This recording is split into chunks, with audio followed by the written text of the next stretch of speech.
Sa videong ito, ay ituturo ko kung paano mag-register sa My Meralco app.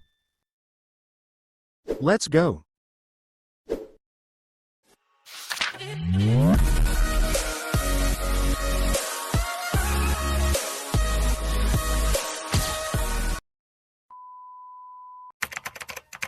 Una, alamin muna natin kung ano nga ba itong My Meralco app.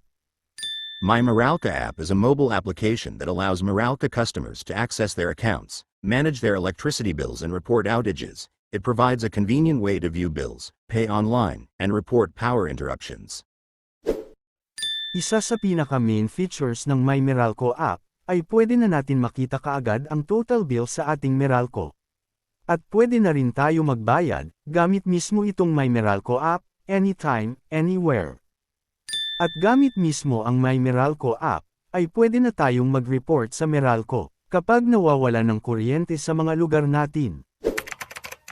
At ngayon bago tayo mag-register, kailangan muna natin i-download ang My Meralco app.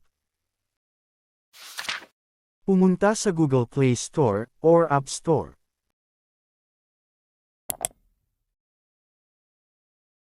Pindutin ang search. Dito sa search bar sa bandang taas, i-type natin ang My Meralco.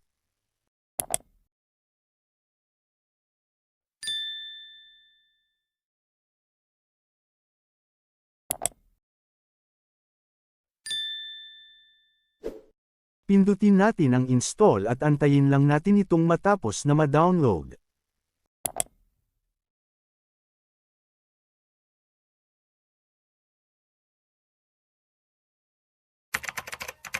After natin ma-download, pumunta na tayo sa My Meralco app para makapag-register na tayo. At kung ang tanong mo naman ay kung pwede ba tayo mag-register, kahit hindi nakapangalan sa atin ang Meralco account. Ang sagot ay yes. Para makapag-register, pindutin natin ang My Meralco app na na-download natin kanina.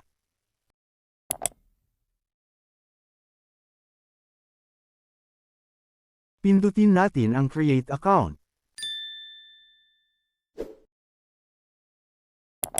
Pagkapindot natin ang Create Account, lalabas na dito ang tatlong requirement sa paggawa natin ng account. Una, ay ang email address. Pangalawa, mobile number or cellphone number. At pangatlo, ay ang Meralco bill. Pwede natin gamitin dito ang bill natin from the last 6 months.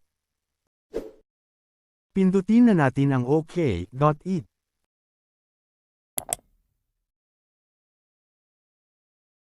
Mapupunta na tayo sa Terms and Conditions. Mag-scroll up lang tayo hanggang sa pinakababa.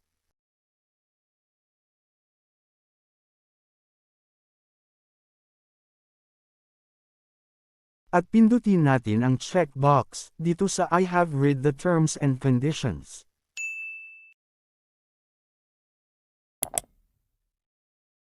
Tapos pindutin na natin ang I agree to the terms and conditions. Ilagay na natin ang ating email address. At para mas mabilis, pindutin na lang natin ang ating Google account.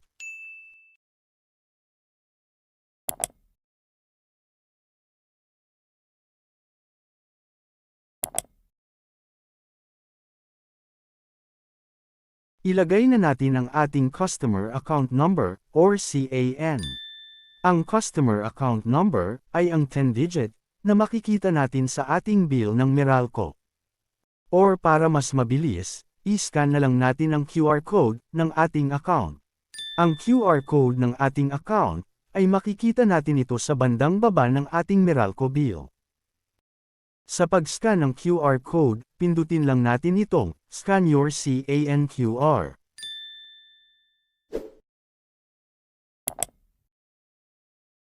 Dito sa Allow My Meralco to take pictures and record video, pindutin lang natin ang while using the app.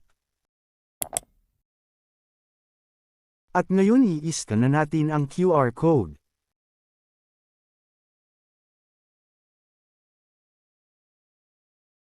After natin ma-scan, pindutin na natin ang Continue. Ngayon ilagay na natin ang ating actual consumption, na makikita rin natin sa ating Meralco bill. After natin mailagay ang actual consumption, pindutin na natin ang continue. Tapos pindutin ulit natin ang continue. At dito ilalagay na natin ang ating personal information. Ang ating first name at last name, mobile number or cellphone number, at ang ating active email address. Ngayon, kung sa inyo mismo nakapangalan ang Meralco account, pindutin mo itong checkbox dito sa I am the owner, and my name appears in the Meralco bill. Pero kung hindi naman sa atin nakapangalan ang Meralco account, pindutin natin itong select options dito sa relationship to the account owner. At piliin lang natin kung ano ang relasyon natin sa may-ari ng account. Ang mga choices natin dito ay spouse, child, parent, relative, friend, employee, tenant, household member, at business owner.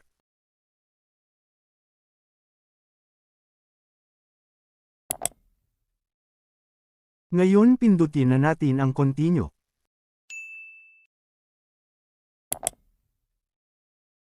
I-double check lang natin kung tama lahat ang nalagay nating information. At pindutin na ulit natin ang continue.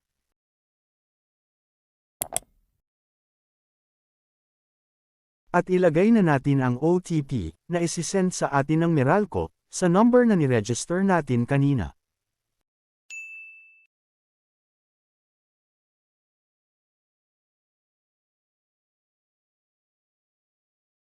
After mailagay ng OTP, pindutin ang Verify. Mapupunta na tayo ngayon sa pag-verify ng ating email address. Magsisend sa atin ang Meralco ng verification link, kaya kailangan natin pumunta sa ating Gmail. Pumunta tayo sa Gmail, at hanapin natin ang email ng Meralco.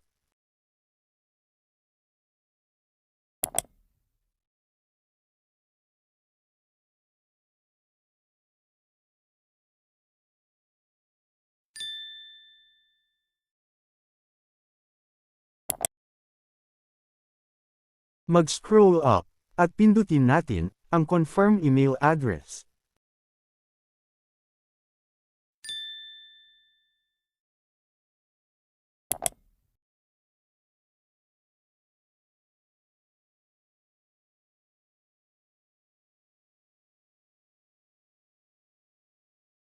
Ngayon pindutin na natin ang login.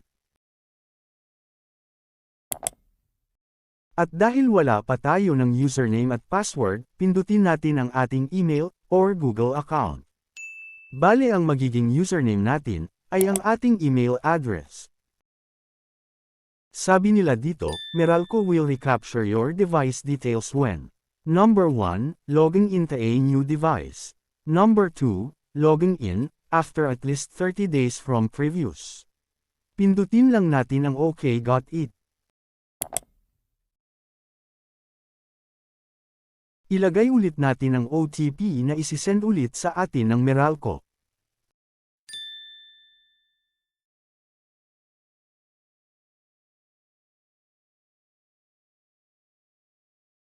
At pindutin ulit natin ang Verify. At mapupunta na tayo ngayon sa pag-enable ng ating biometrics. Pindutin lang natin ang Enable Biometrics. Pindutin natin ang Allow. Ilagay na natin ang ating fingerprint sa fingerprint scanner ng ating cellphone. Ngayon gumawa na tayo ng ating 6-digit MPIN. After natin makagawa ng MPIN, pindutin na ang Continue. Dito sa Verify Your MPIN, ilagay lang ulit natin ang nagawa nating 6-digit MPIN kanina. At pindutin lang ulit natin ang Continue. At mapupunta na tayo ngayon sa account verification. At ito nga daw ang magiging benefits kapag verified ang ating account. First, enroll more than 5 services. Second, pay more than 50,000 in a single transaction. Third, have more than 5 payment transactions in a week. At fourth, less requirement when applying for paperless billing, new service, or service modification. At pwede na rin mag-installment sa pagbabayad. Pindutin na natin ang OK.it. At mapupunta na tayo sa selfie verification. Sabi dito, dapat nakaposisyon ang mukha natin sa gitna ng bilog. At dapat daw ay nasa maliwanag tayo na lugar. At dapat malinaw ang ating selfie.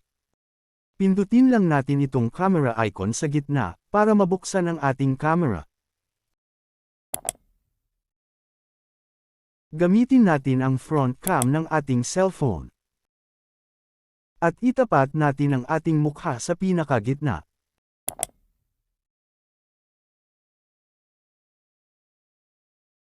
Ngayon pindutin na natin ang continue. Mapupunta naman tayo ngayon sa proof of identification. At dito kailangan natin mag-upload ng ating government ID. Pindutin na natin ang select type of ID.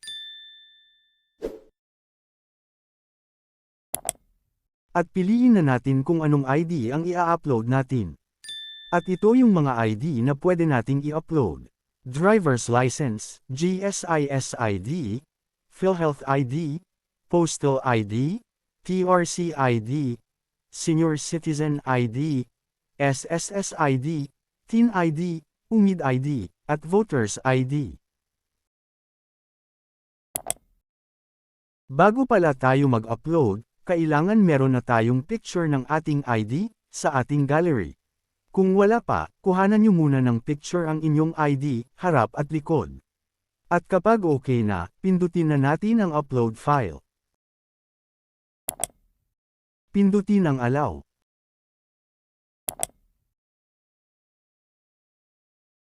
Tapos i-upload na natin ang harap ng ating ID. At pindutin ulit natin ang upload file, para naman sa likod ng ating ID.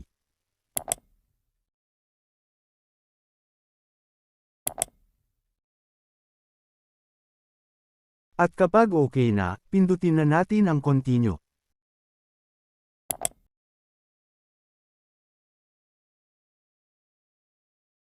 At kapag ganito na ang lumabas, antayin na lang natin na ma-verify ang ating account. Pindutin na natin ang close the window.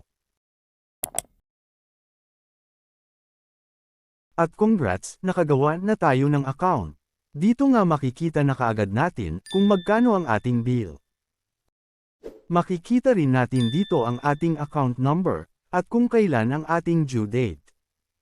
Pag magbabayad naman tayo, pindutin lang natin itong Pay Now. Pwede nga natin ipangbayad ang ating mga e-wallets, kagaya ng GCash at Maya. At pwede rin ang ating mga cards. At yun lang, sana nakatulong. Please subscribe.